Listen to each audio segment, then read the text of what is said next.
Good morning, everyone. Welcome back to the Going On Daily Live Morning Show.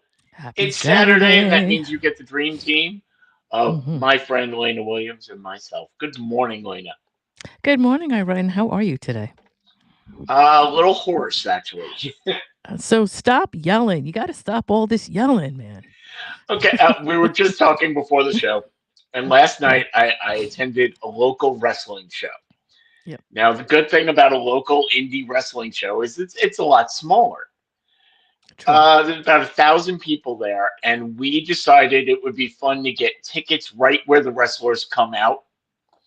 hmm So, of course, my genius self just decided, well, that means it's an opportunity for me to jump in front of all of them as they come out and start trash talking them.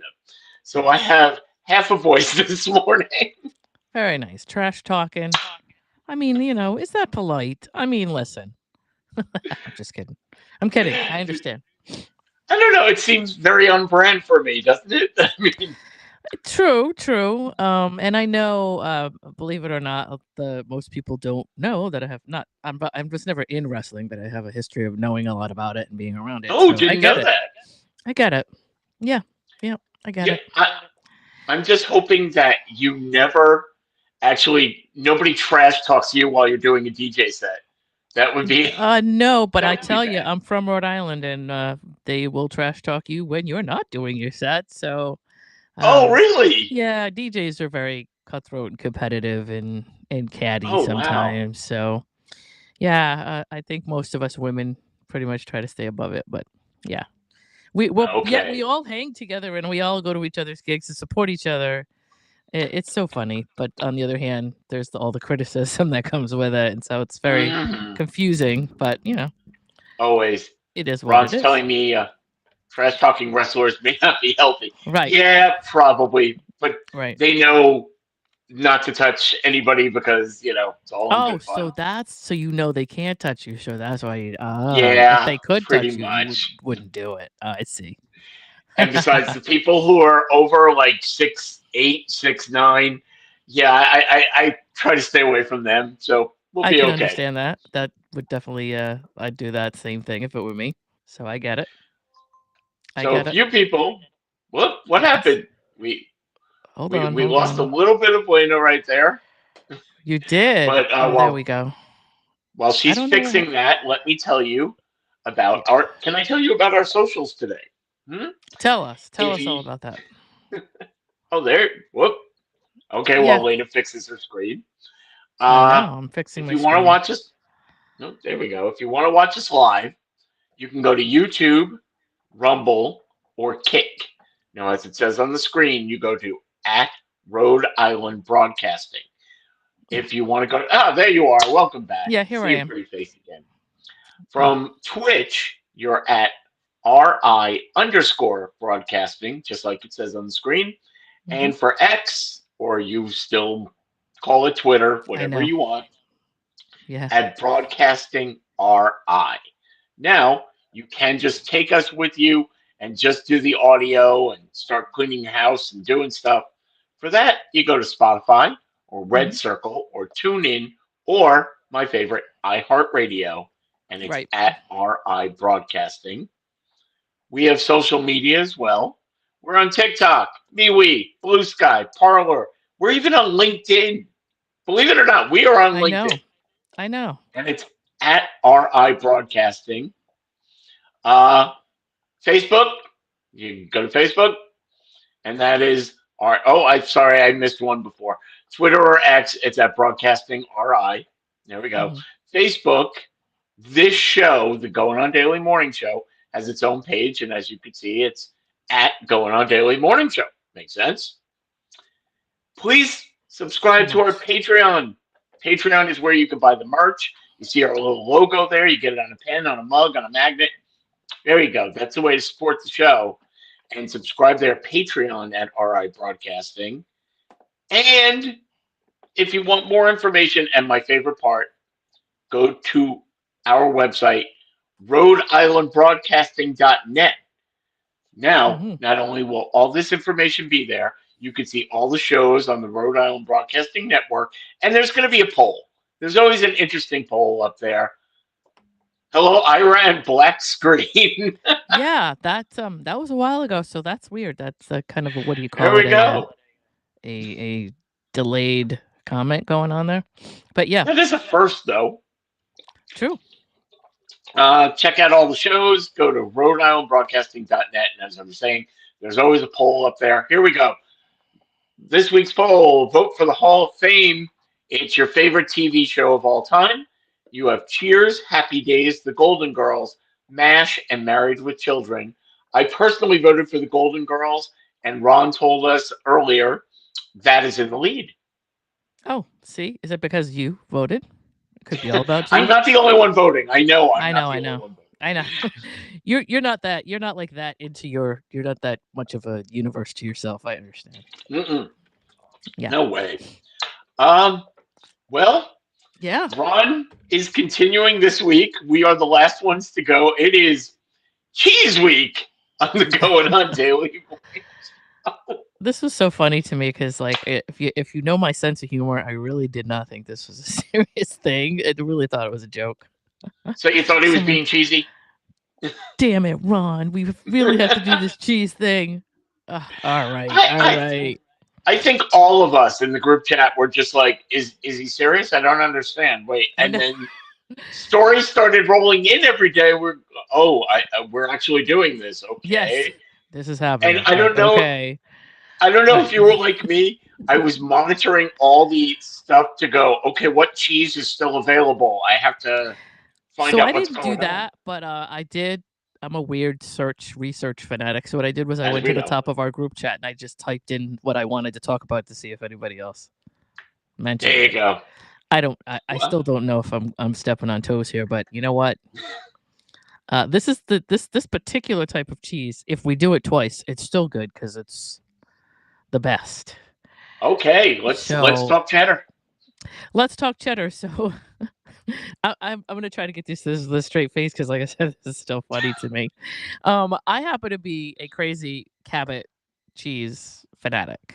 I love Cabot cheese. So I and for some reason, hang on for me 1 second here. Okay. Good I morning, can hear Becky. myself, but it feels like so hopefully you can hear me well because my headphones seem to be low. So I went on I went and looked up like Cabot Creamery's information just because I thought it was interesting. Okay. And what cheddar cheese is, and this is their explanation of cheddar cheese. If you're interested in Cabot in how they describe it, this is it. I'm sure there are other entities that will describe it the same or differently or whatever. But cheddar cheese, first created over 800 years ago in the English village of Cheddar, of course. And this all may be information people know, right? And has become one of the world's most popular cheeses. Legend said it was discovered accidentally when milk left in a cave hardened into cheese. Okay. I was like, okay. Yeah, that's why I found this kind of interesting. Like, I'm going to talk about this because this is weird. Its long shelf life and portability helped it spread across England and then eventually the world. Right. Today, cheddar comes in many varieties: mild, medium, sharp, and aged. Right, each offering distinct flavors and textures. Of course, this is going to sound somewhat marketable or marketing oriented because it's coming from their site. Specialty types include smoked and flavored. Specialty types, are smoked and flavored cheddars. Right? Oh, no, Ron, no. No, there's no such. Stop it. Each offering, so sorry. The different now he threw me off, Ron, with that comment. The difference between white and yellow cheddar, which I never knew, lies in the coloring, of course, right? But white cheddar is natural, while yellow cheddar includes annatto, which is a flavorless paint-based dye or plant-based. Not paint-based. Paint-based would be bad. Plant-based. Let's shellac it. There we go. I think I really need more coffee. The sharpness of cheddar depends solely on aging time. Mild cheddars age for a few months, while extra sharp and vintage varieties can mature for several years. And Cabot is in Vermont, of course, right? And they highlight its tradition of crafting high-quality, naturally aged cheddar, some aged up to 10 years. And so that's basically like their story. But I don't know. I've probably one of the biggest cheddar connoisseurs out there because I've been eating cheddar cheese for years. I used to love Cracker Barrel. It's not that I don't. I still do. Okay. But for some reason, I don't know what it is about Cabot, but it's just amazing. So it's one of the best tasting cheddars I've had, with the exception of like going to like a, I don't know, if you go to a winery, right, and taste wines, I'm sure you can go to places where you can taste cheese, right? And so well, I'm you can sure go to a cheese shop, and right. I mean, they have them. Exactly. So it's like there's probably a lot of artisan and extremely expensive cheese that probably tastes better, of Yes. course. But for me, like if I'm just gonna go with the everyday, I gotta go to the grocery store and pick it up. It's got to be Cabot for me. I love it. Cabot is the Not best. Becky. Ooh. It's one of your least faves. Well, that's good. So when Becky and I are hanging out together now, we already know I can take all of her cheese and she'll give it to me, and everybody will be happy. I'll give her whatever it is that she likes that I don't, and that sounds like a pair made in heaven right now. When you're eating, what is your variety? Like I said, there's sharp, there's plain, there's mild, there's Yeah. So for me, I like it sharp. I like the sharpest you can get. Like if it's been aged for 15 years, I'm good. Like there's no too sharp for me. Oh, I agree with you. So if I'm in the store doing this thing, do I want extra sharp, extra sharp? They call it all these different names, and I'm like, what difference does it make? Just like whatever the sharpest one is, I'm taking it. So but I get that people like different types of flavor and stuff like that. You know what I mean? So and yeah, Becky's got to deal with me on that. We're gonna sit down. I think we're gonna hang out together and do one of those charcuteries. Ooh. Right, and we'll just we'll divvy up our cheese, and I will take all the cheddar. So I didn't realize, and I probably should have, that it's naturally white, and then they're adding the coloring to it. I don't even recall seeing white cheddar cheese anywhere. Like when I buy it almost every week. Really? Yeah. Well, I mean, what I'm buying is the packaged, Sargento and stuff like that. Oh, okay. I have to look for it. Yeah, if you buy it, I always buy it. I'm like one of those people that like I don't want you to do anything to the cheese. Just give me a block of it, and I'll take it home and do whatever I got to do. So if I got to slice it, or if I gotta, throw it in the grater, or whatever it is, I usually do that at the house. But it's always coming in this big block. So when I buy it, it's Cabot especially, most of their cheddar is white, and you can see it right through the package. Cool. It's just a matter. I think it's a matter of what brand you buy and like what the packaging looks like, I guess. Cracker Barrel's tough too because I don't think you could see the cheese through their packaging as much. No, because that's a colored packaging. Wait, can we go back? Okay, is that a Canada brand? I think I was going to ask. Becky was bringing up Dubliner. Is that a brand or is that a type of cheese? I think we're going to have to wait for. I think it's a Canada brand, maybe, and it sounds good to me. Like I'll send you my address, Becky. You could ship me some of that. I've never had it, so it must not be a brand that we have around here. But I was going to say, so good. Becky's now not only going to share everything on her plate, she has to send you all the cheese in her house. I'm just giving her homework, which is what I'm doing. But yeah, I've never. I'm gonna actually in real time or in reality, I'll go and look it up because I usually do. And then most of these places or these companies have this, area where you can go to their website and it'll tell you like where you can find their stuff and if it's a store that's near you, that kind of stuff. Costco sells it, but we don't have a Costco. What? Yeah, we're Rhode Islanders. We're weird here. There's Costco's in Massachusetts. Oh wow! It's not a brand in Rhode Island. It's not a very strong chain in Rhode Island for some reason. I think off the edges of Rhode Island, I think like around the suburbs, like the southern parts of Massachusetts, maybe, and like the east side of Rhode Island, where you could go to Seekonk, and there's probably a Costco somewhere around there, but not my state. Now, but that's okay. Going back to your story before. Yeah. And I know you because you, like you said, you like to go down the rabbit hole. I do. Oh, it's a British cheese. Okay. Huh. Yeah, it probably is in a store around here. I just have to look it up and find it a little bit, do a little bit of seeking. Yeah, Ron doesn't know of any Costco's either. Yeah, it's just for some reason it just doesn't. They never ventured into Rhode Island, I guess. But okay, now you had started this saying Yep. The cheese was found in a cave. Yeah, and I didn't go into rabbit hole on that. I just Oh, wanted sorry, it's not an yet. Irish cheese. Sorry to cut you Oh, off. Irish. Okay. Oh, yep. I see it. So yeah, I thought that was interesting, but like I didn't go too crazy looking into that because I didn't know how much time we had, and I believe me, I can do Oh, a okay. 4-hour search on something like that. Like it was just folklore, I guess. And so I guess I can definitely go look into that further. But yeah, I was just kind of like somebody like walked off and left it, and then somebody came and found it later and was like, "Hey, and let me eat it." Oh, it didn't kill Yes. me. I didn't die, but it tastes pretty good. So I mean, I you just think walk that into a stuff's cave fun. and go, "This would be really good on a cracker." I know. Let's try Like, it. think about that. You walk into a cave, whenever this is. What era are we in? Even right now, Yeah. you walk into a cave, you find something that looks like cheese, and you think it's okay to eat. Which in the forest, if you know the forest well enough, almost everything does not look Uh, appetizing like that. So I'm quite sure that didn't either. But okay, I'm glad whoever ate it and made it into a thing. But a delicacy. yeah, Well, it's it is it's it's weird. good. Yeah.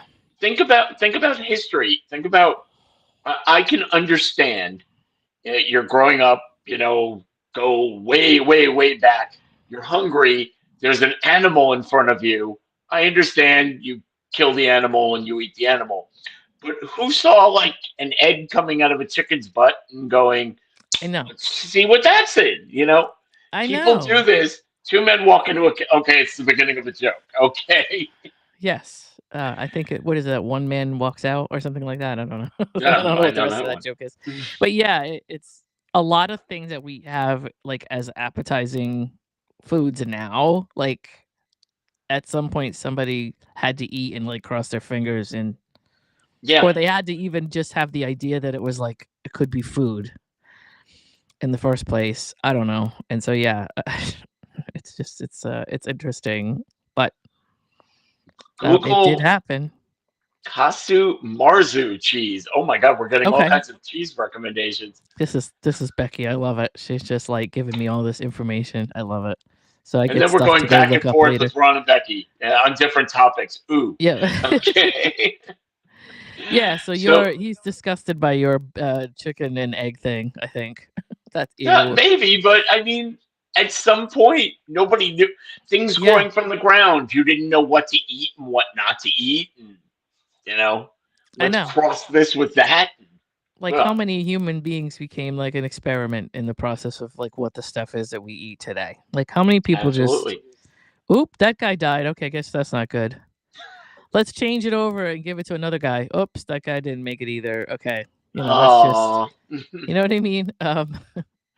So So I I'm mean, really hungry. I might die. I might not. Still blows my mind that someone invented Scrapple. Well, isn't Scrapple just like a bunch of leftover stuff thrown together?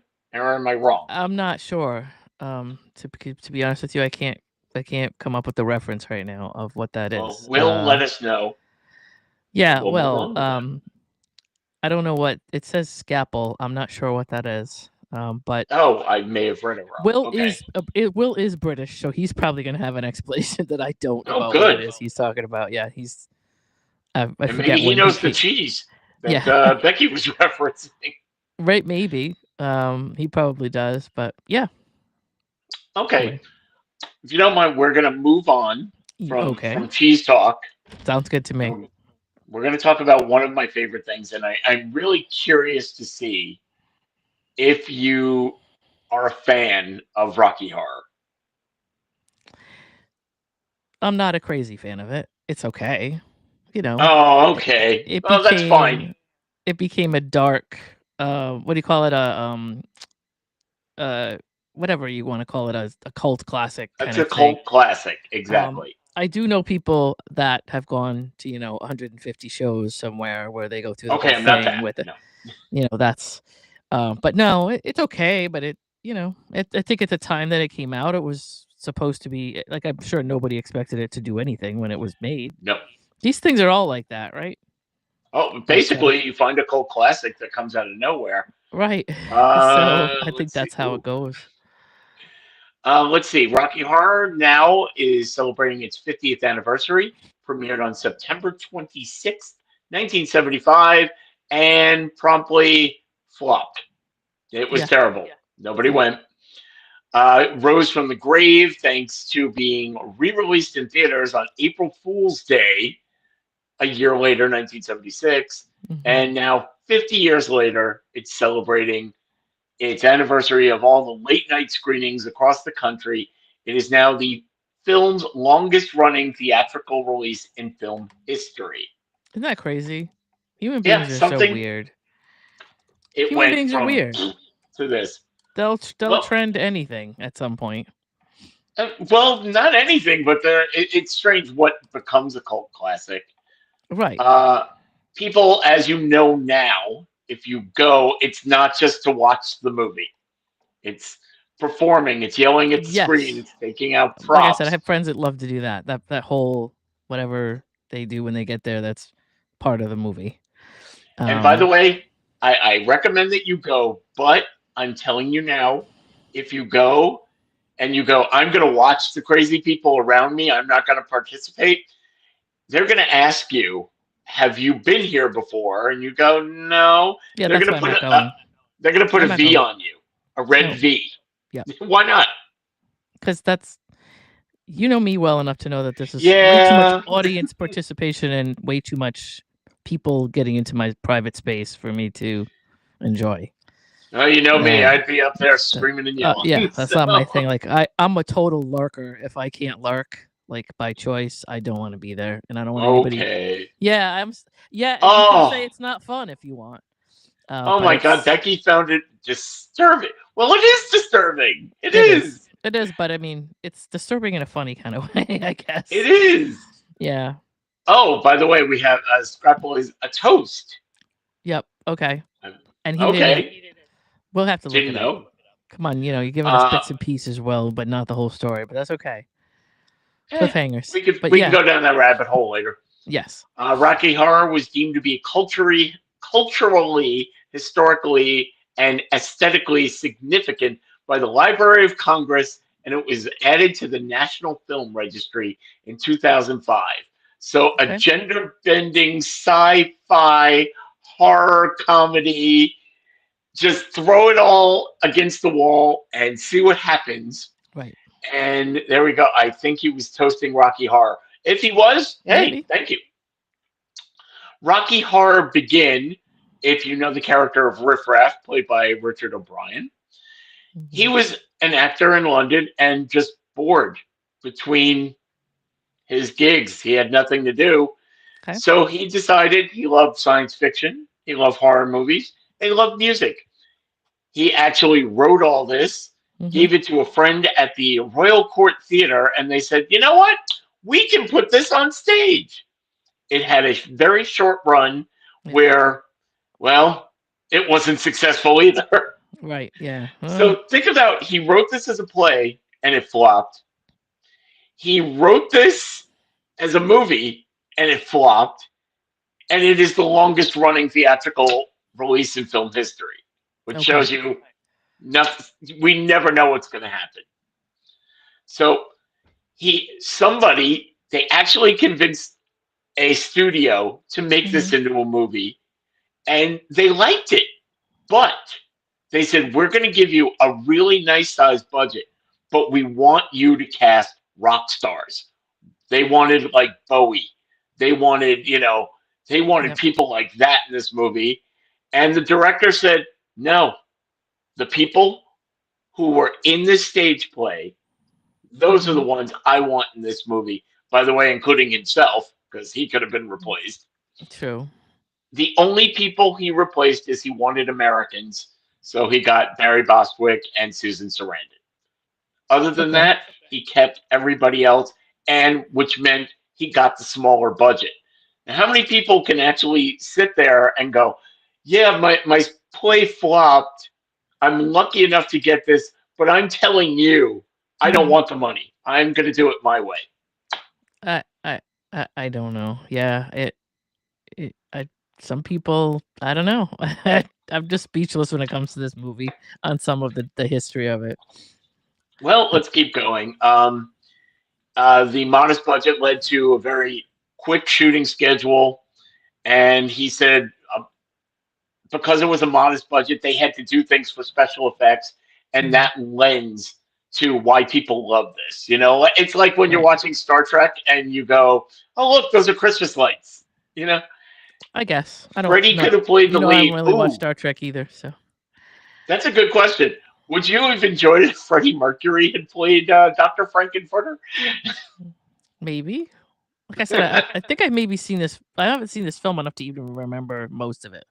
You I have think to I maybe rewatch seen that. it twice in my life, and I probably haven't seen the whole thing. Yeah, it's okay. It's nice. I watch it I once a think year. yeah. To show you how bad it flopped, hmm Meatloaf, who was one of these stars in the movie, when it first opened, he attended an opening week performance with the director, and the theater was empty. Wow. In the mid 70s, of course, the midnight screenings became, they were poorly attended too. Right. So it's just everywhere. It's flop, flop, flop. And then finally, people started yelling back at the screen. People started bringing props. Word of mouth hmm spread, and they asked people, "What? Why are you yelling at the screen? Why are you throwing toilet paper, umbrellas, all this?" And someone just said, "Well, the movie was boring. It made it more fun." So because it was boring, it, a little culture was born, Right. and it grew like a fungus. Always That's funny. remember, Freddie sings it best. Yes, Freddie is one of the best of all time. Freddie sung it better. Yes. He I don't think always he's did. singing anything right now.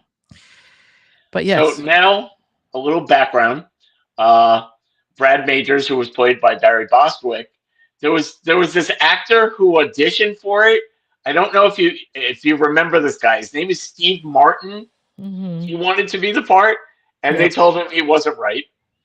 That's funny. Uh, there was this other guy who wanted to play Tim Curry's role, which is the transsexual from Transylvania, hmm and he did a few acting, but I think he's known for music. The guy's name was Mick Jagger. He hmm really wanted the part, but couldn't work it into his touring schedule. Okay. So that would have been good. Tim Yeah. Curry, who ended up playing the role brilliantly, if you can even see his little picture right there in the Yep. middle.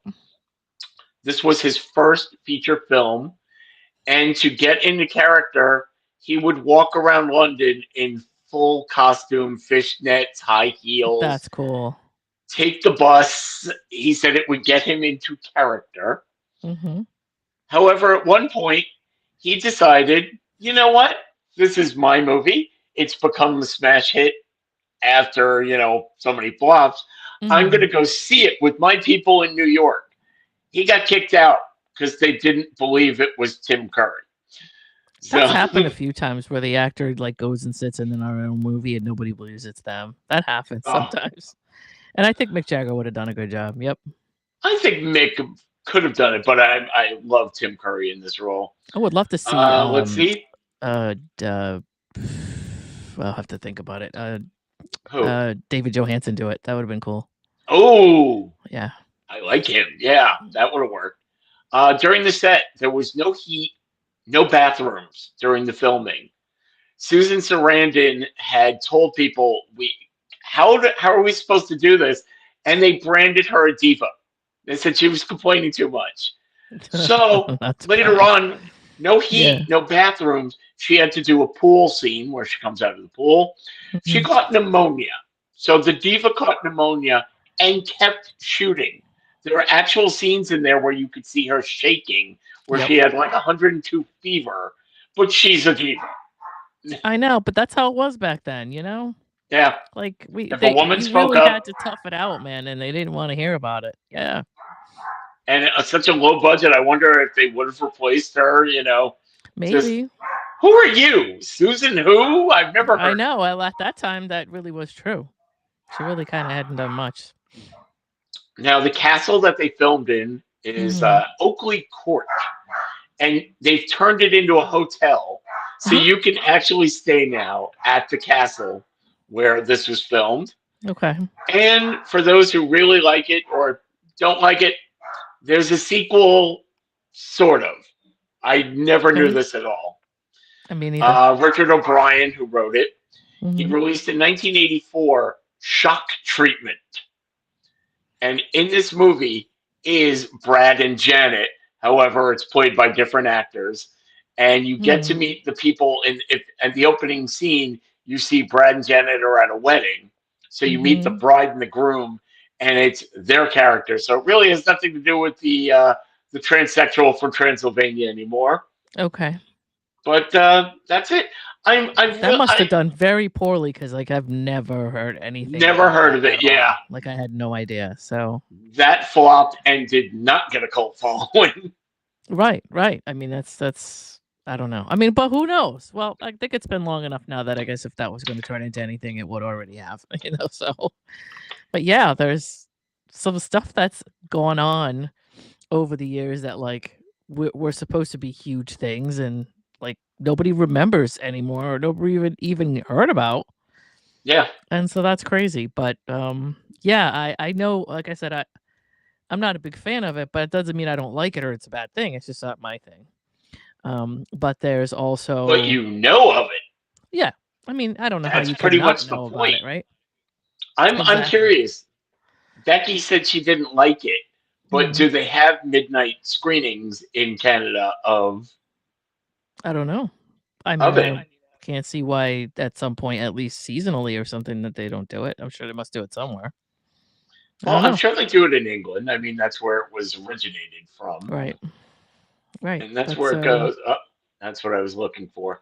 Okay, well, my recommendation would be at least once in your life, go out and see it. And if you are afraid, if you don't want to, be part of all of the majesty that goes along with it, stream it.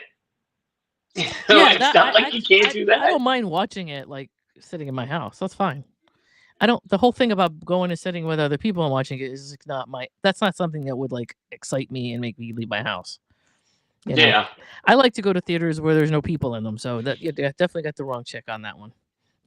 I like the theater. I enjoy like the big screen and kind of all the stuff that comes with being in the theater, but the other people, not so much, So it's funny. People say that all the time. Like, this would be a great place if it weren't for all the people.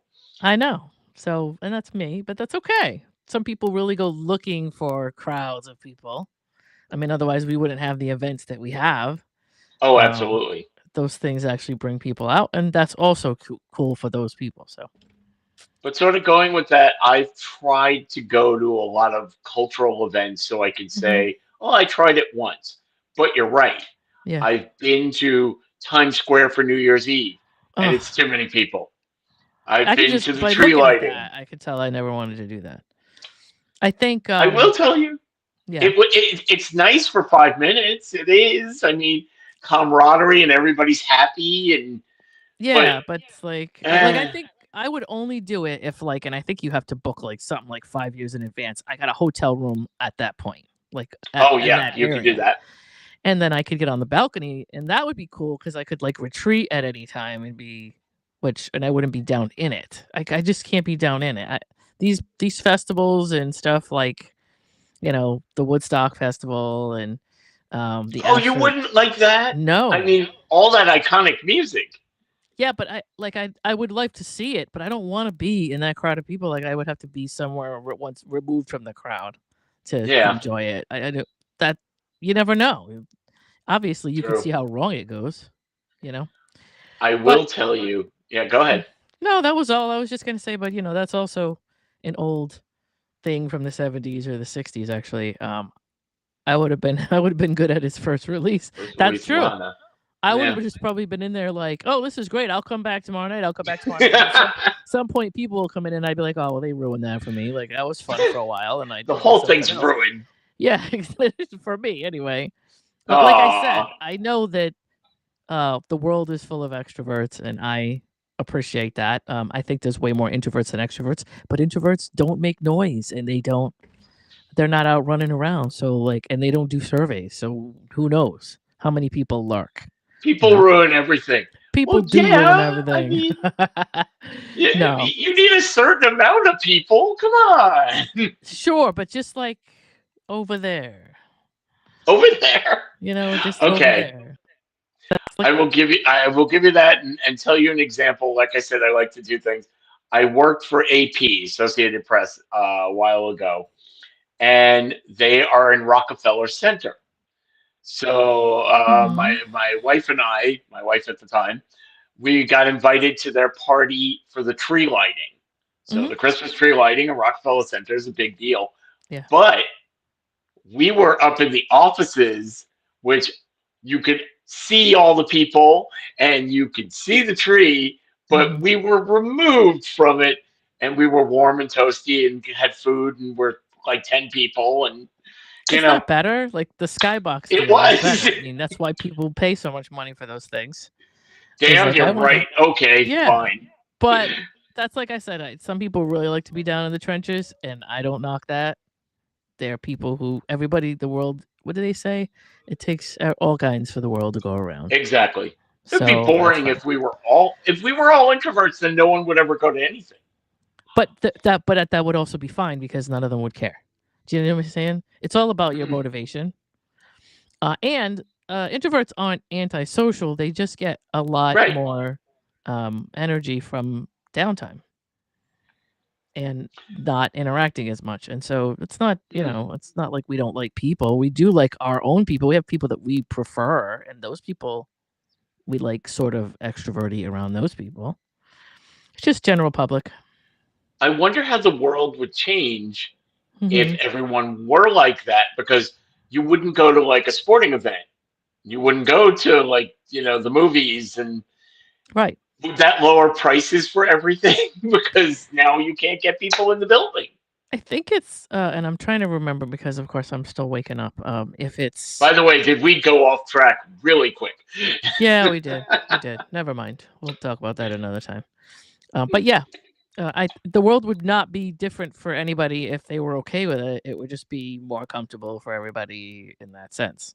It would only be uncomfortable for extroverts. But if there were none, then it wouldn't matter. That's right. You know? But we're just speculating. True. But we're not going to speculate about this Right. because Lena, you have a topic about 1975. I do. 1975 was 50 years ago, and I can't believe this. So, on a side note, last night, this is what, if anybody ever watches me do things in my house, they must think I'm insane. So last night I was watching YouTube videos of years of commercials. So Oh, what I did last cool. night was just sit there and watch like every commercial from 1975. And I do that for a reason because like one, I want to know about the brands that were like a big deal in 1975 that like we thought would never go away Oh God. and that Yeah. like nobody like that crashed out that like went bye-bye from back then.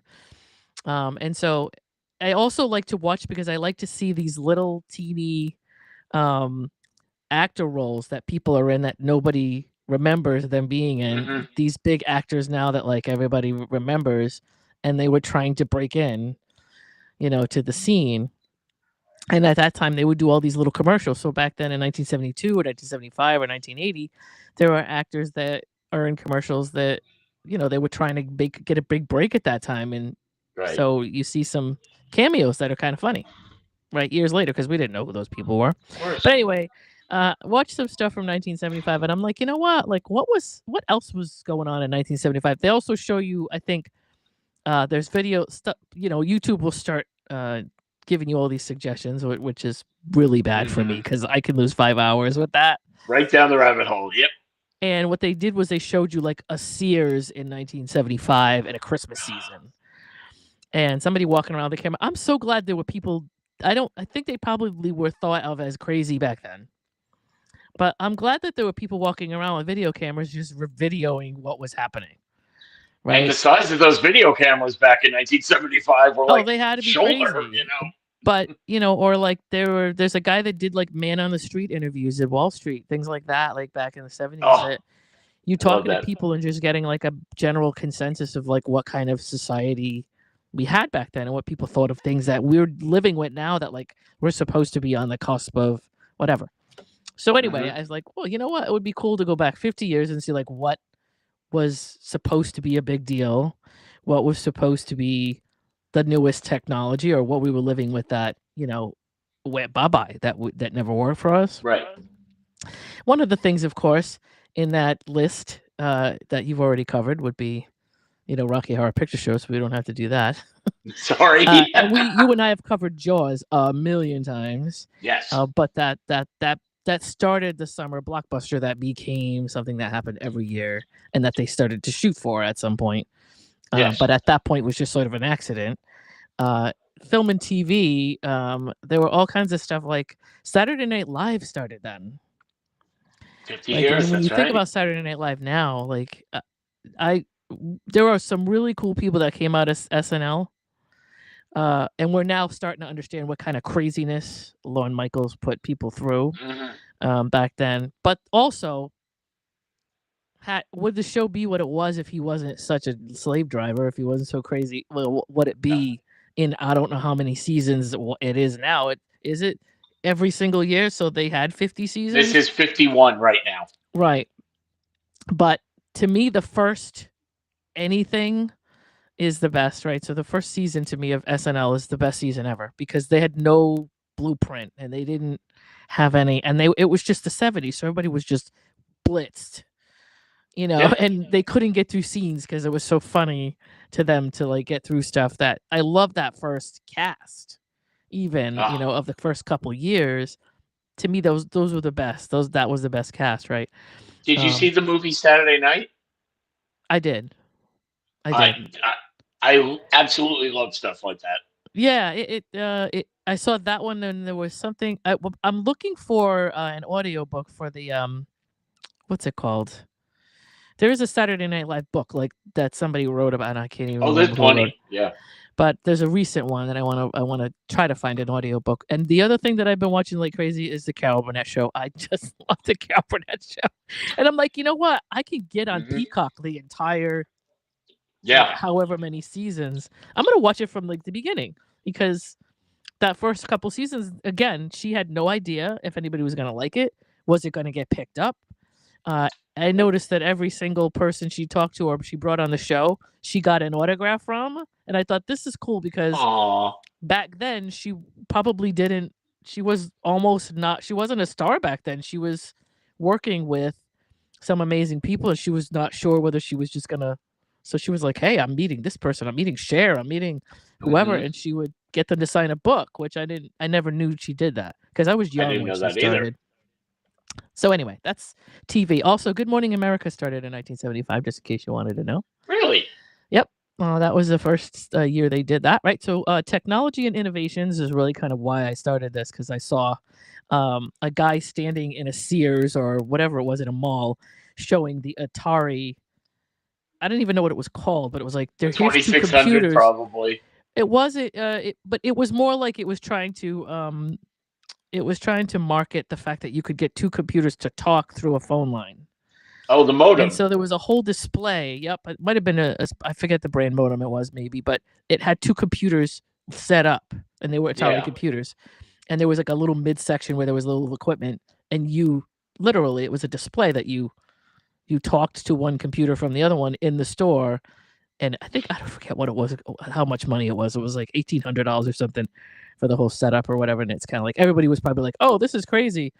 Yeah. So the commercials that back then were pretty funny. But anyway, the Altair 8800 was a computer that was like a big deal back in 1975. I've never even heard of an Altair 8800. Altair, and I was like, okay. Now, I've got to go look that up. I haven't gone too crazy about that, but this is one of the things that it was the first successful personal computer in 1975, and it launched the PC era. A lot of these products will launch a complete thing and like go bye-bye. Like the first product that usually comes along is like it kicks off this stuff that we want, and then like it disappears and somebody else comes along and Edison's it, you know what I mean? Microsoft was founded though in 1975. Bill Gates and Paul Allen created Microsoft to develop the software for Altair. So I guess in a way it kind of launched Microsoft. So that makes sense. The IBM 5100, the first personal computer, which weighed 55 pounds.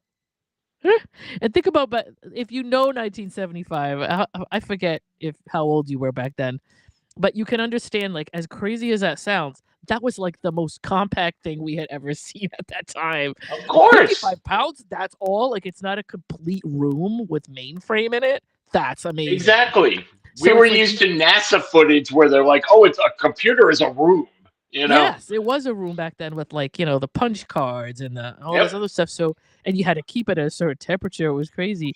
But this was like, I'll have to find a commercial of it, but I saw it where a woman packed it into a suitcase and left some office. And that was just supposed to be like the most groundbreaking thing ever. Like, oh, you can pack this thing up in a suitcase and like leave and take it somewhere else and set it up. And like that was like amazing to people back then, right? I just think that's awesome. It's just funny. Homebrew Computer Club was formed in Silicon Valley, fostering early personal computing culture. Wow. So that became Silicon Valley at some point, but it started as that.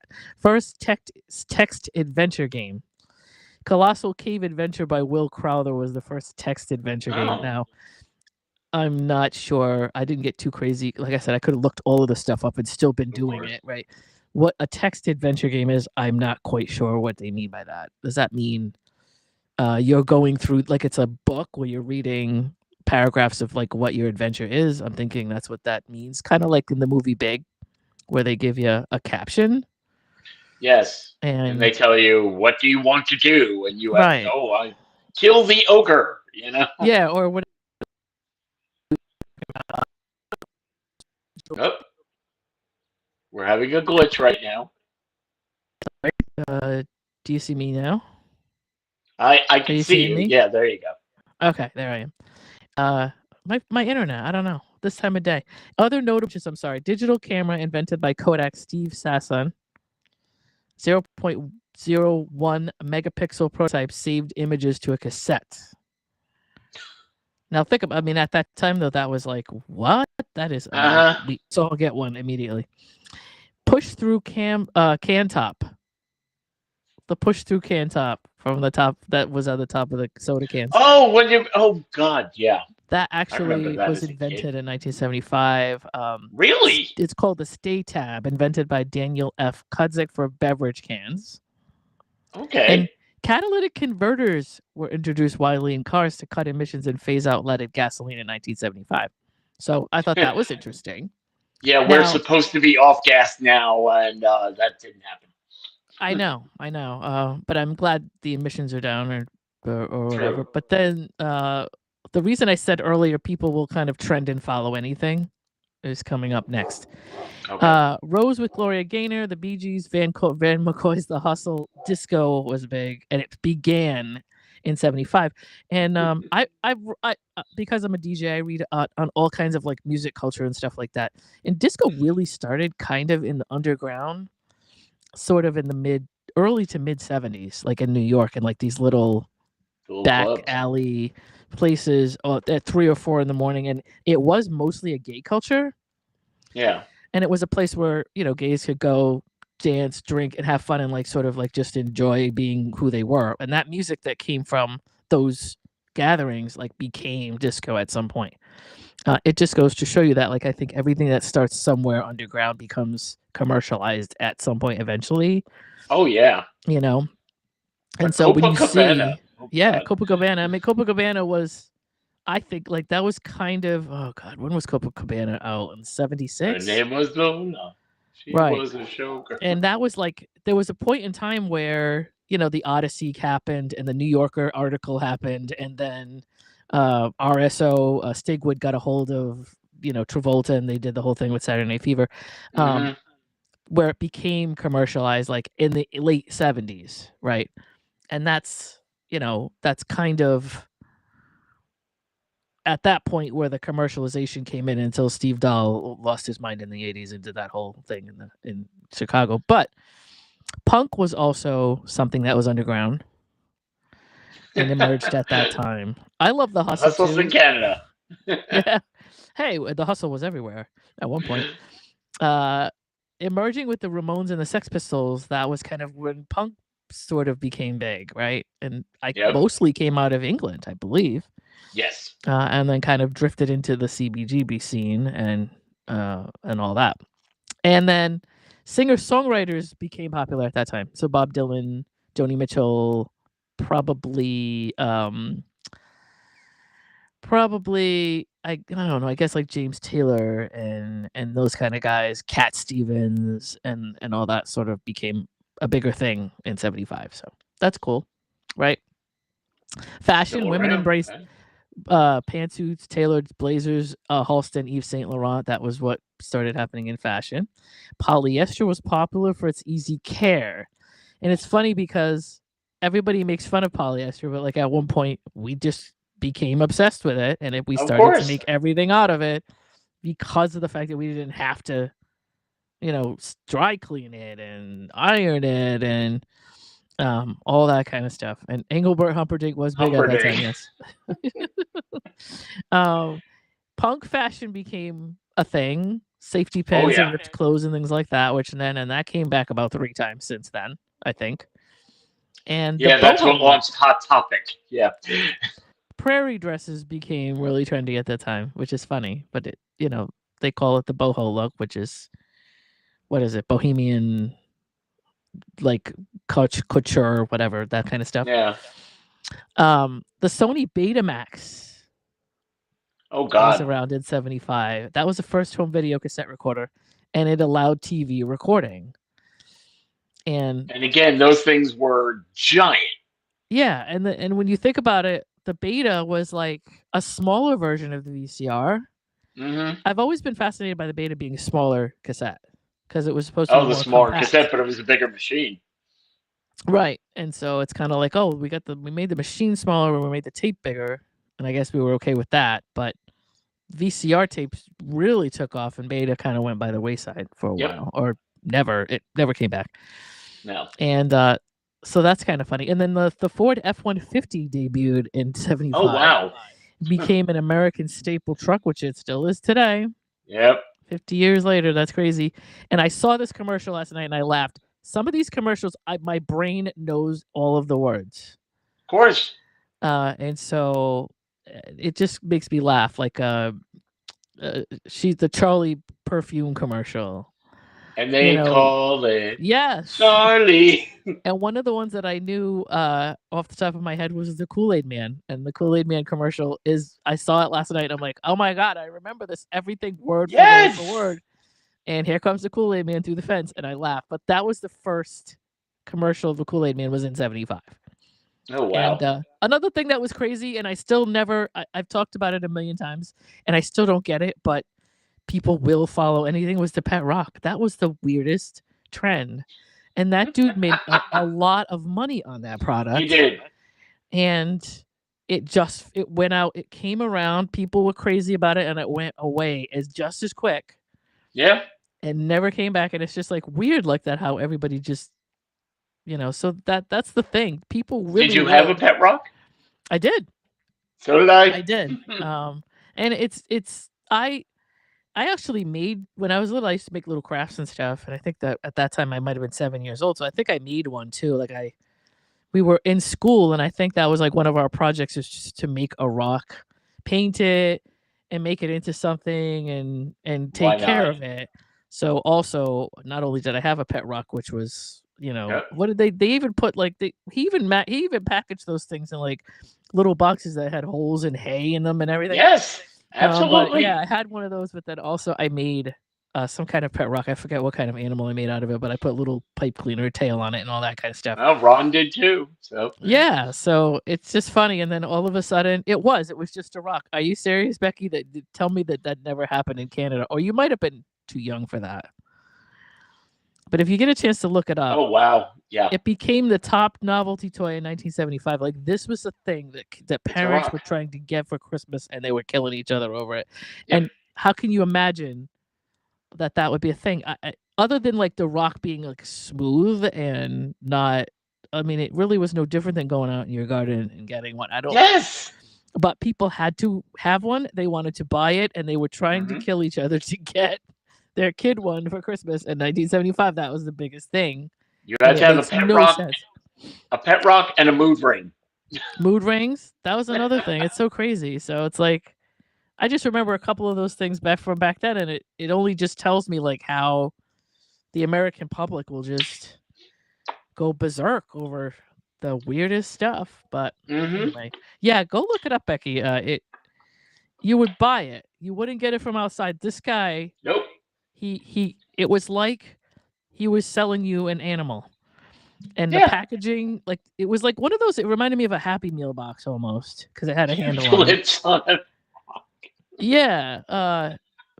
What is it? Oh, Mick Jagger. Oh God, that's funny. That's funny. But he would sell it. It would have hay in it. It had little instructions on how to take care of it, and it had holes in the box so that the rock could breathe.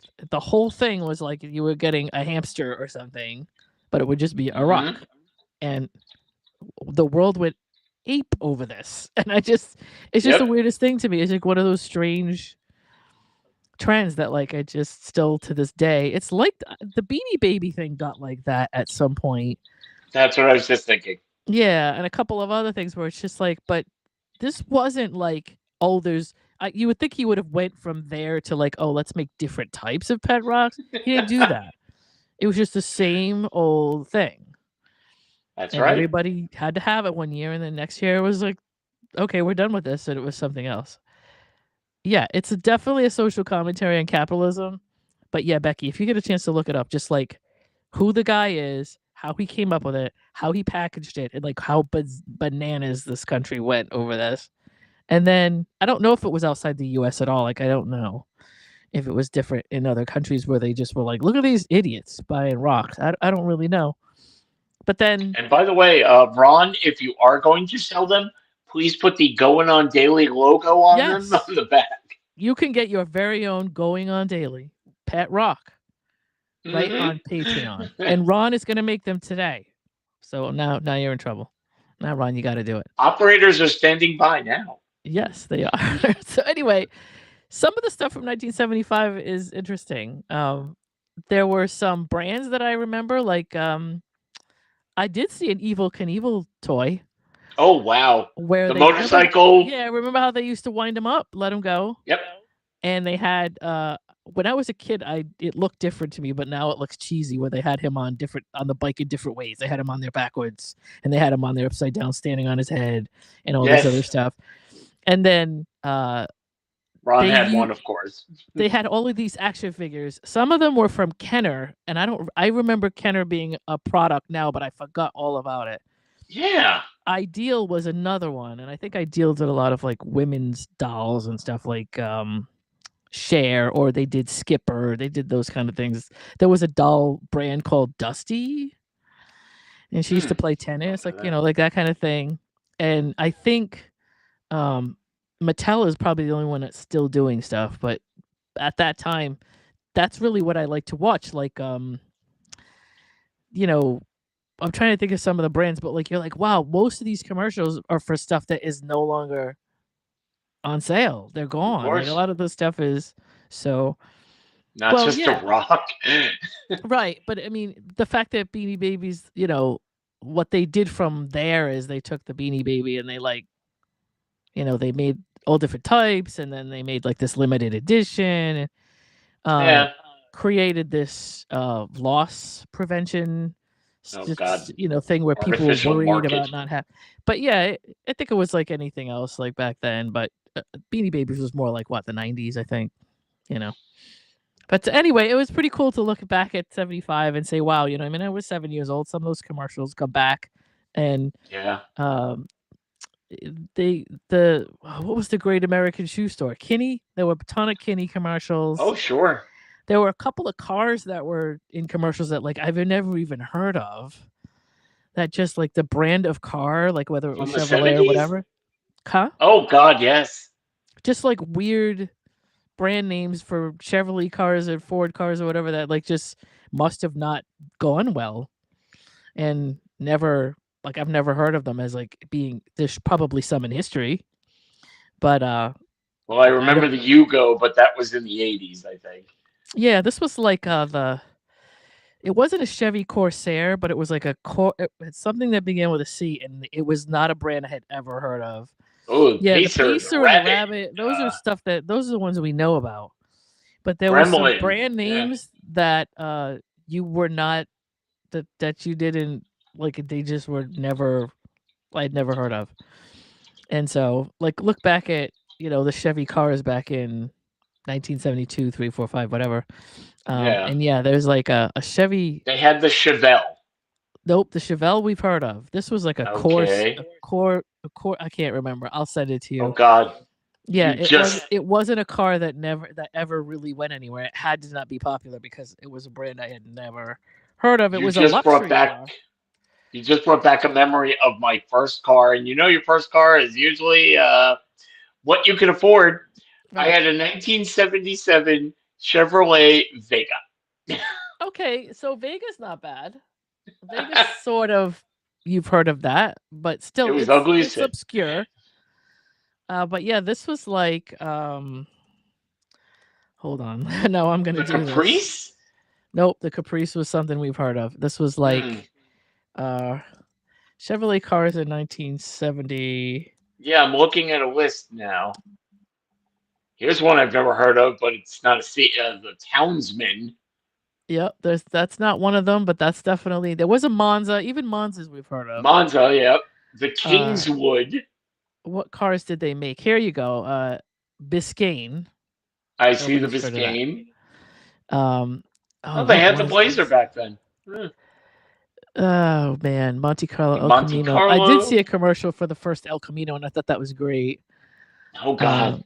The Caprice, all of these are cars. All the stuff I'm looking at are cars I've seen. I'll have to get it. Which cars did they discontinue? That's what you want. Oh, The Cruise. Let's see. never heard of that. They did get rid of the Malibu, but like, so yeah, these are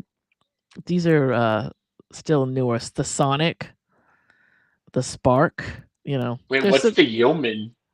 I don't know, but some of those are, like I said, this was like a Chevy. It wasn't a Corsair, but it had a word. It was a word like Corsair. Okay. That I was just like, what is this? I've never seen anything like this, and I've never heard this name in my life. I love everybody's just throwing out names of cars right now. Yeah, it wasn't. I mean, they're all a lot of these that people are throwing out are cars I've heard of. This was like, what is this? And it was like a Corsairs or something like that. He keeps saying Corvair. Yeah, it wasn't Corvair. Corvair. It had an S on the end of it. I know that much. But it wasn't. Don't know then. Yeah, Corsairs or I'll have to. Like I said, I'll go back and look at it because I just saw it yesterday, and I'll just flip through the video and find it. And this was, like I said, I was going through 70. It wasn't Corsica. It ended with an S, but started with. Pardon me. I think I started with 72, and I think I might have watched videos or commercials up to like 75. So it was somewhere in there, and it must have been a completely horrible car that did nothing for the first 3 months it was sold, and they just yanked it because it was. We're done. Yeah. Anyway, that is some stuff from 1975. Hey, taking us back to the old days. Hey, it's always fun to look back at stuff and go, "Oh, I remember that. I remember this." I mean, I love it. I actually love watching old commercials. It's just so great. They are fun because back then there was music, and that's why we remember all this stuff. Oh, of course. You think the second that you say, "Oh, there was a perfume called Charlie and they called it Charlie," yes. That's because of that. I mean, they don't. I hate to use the phrase. They don't make them like that anymore. No, they just don't use the music. Exactly. They go back and pick out a rock song that we already know and throw that behind it. So yeah. As stated earlier, yep, here we go. It's the end of Cheese Week, and so I get to do the last cheese-related story. Oh, yay. But mine is not about cheese per se. Did you know that there is a difference between cheese, as you mentioned earlier, cheddar, and cheese food? Do you know what cheese food is? Okay, it's the thing they feed to cheese. That's just my joke. I say that all the time. It pretty much is. Cheese food is, well, it's not 100% cheese. No. It's sometimes labeled pasteurized processed Yes. cheese It's food. cheese adjacent. It is. In order for it to be cheese food, there is a legal definition Okay. according to the FDA. Let's see. Cheese food must contain 51% cheese, and the rest can be, there you go. Anything. Throw in some milk, throw in some whey, throw in chemicals, throw in salt, water, whatever you want.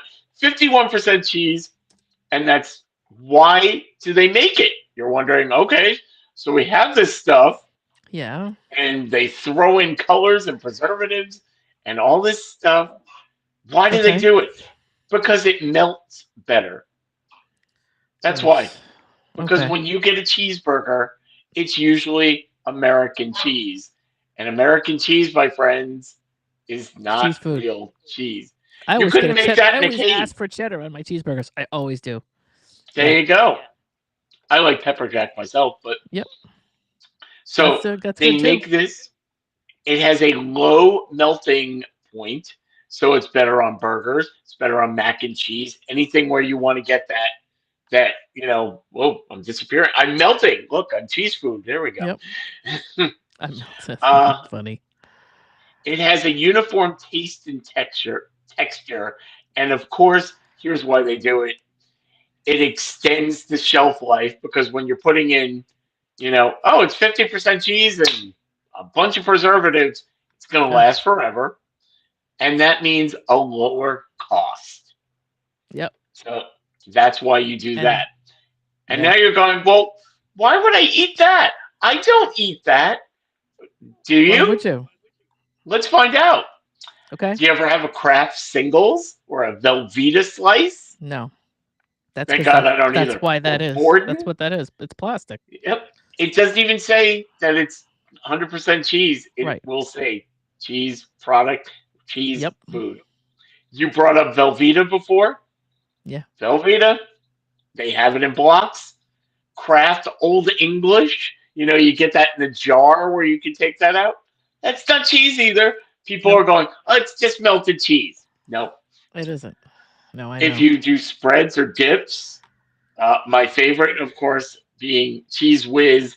Anything that comes in a can, Yeah. cheese food. Yep. Here's one. Why I don't know if you know the brand. Why Whiz Pride because it's from Wisconsin. Wise Pride port wine cheese spread. No, That was something. I don't think I've. No, I think I've. Sounds familiar, but I've never had it. There you go. Movie theater nachos, but I think we all knew that. Oh yeah. There's stuff going on there. I don't even know if that's cheese food. I think that's all chemical. Right. I mean, if you go to a restaurant and get nachos, you might get all cheese, but even then, you're like, not sure how it's gonna go. But so what we're saying is this would not be found growing in a cave. No. Well, I don't know. There's a lot of things that grow in a cave, so maybe. Well, do they have chemicals and coloring sitting in the cave? No, but I mean, there were plants back then that were sort of chemically. That's true. Yeah, but none of this is natural. Yeah. True. Okay, so now we can officially put Cheese Week to bed. But next week, Ron has decided that it is Explorers Week. Take of it what you want. Yep. I have questions. I hope we're all going to come out strong and swinging. It's not Ford Explorer, though, right? I know. Somebody already asked that. Oh, really? Somebody But it was can't fun. I think somebody Well, you did. said it ends with an S, so no. The Ford Explorers Week. Okay. Yes. Ooh, wait. Okay, that's my topic now. I'm taking that. Can we go with that? You can have it. Because by the time the end of the week comes, we get to pick whatever's left. I know. Scraps. Not if we claim it early. That's right. Get it in there. That's right. We want to start the week on Saturday now. We'll start strong. Exactly. Lena, do you have any plugs for us? My usual. Well, I did finally get that podcast up. I have no idea what anybody thought of it. Yay! You had to excuse my crude editing because there was so much to go through. Yeah. And I went through it with the script, but so that's up and that's on. It's Love and Life with Lena and Dave, and that's on pretty much every single platform. I think, with the including Rhode Island Broadcasting. And I guess just follow my Facebook or follow my Instagram for now. I don't have any gigs coming up at the moment, but the next time I do, I will certainly let someone know. There we go. Again, you can follow mine. He has my YouTube page for at CTD Podcast, which is my Circling the Drain podcast. It's a comedy podcast. You go, you might learn something, but if you give us a chance, we'll give you a laugh. So just look up Circling the Drain podcast. It is also on the Rhode Island Broadcasting Network. So you can find it there on Mondays. Now, tomorrow, Explorers Week will kick off with Ron, Kenny, and JP. So, and thank you, by the way, Ron, for flashing Columbus Magellan. Now at least I have a basis for you mean an actual explorer. Okay, we got this. So we'll be back next Saturday. Join again Kenny, Ron, and JP tomorrow for Explorers Week. And if you need some fun, join us here daily because we have it going on daily. Bye. Yes, we do. See you later.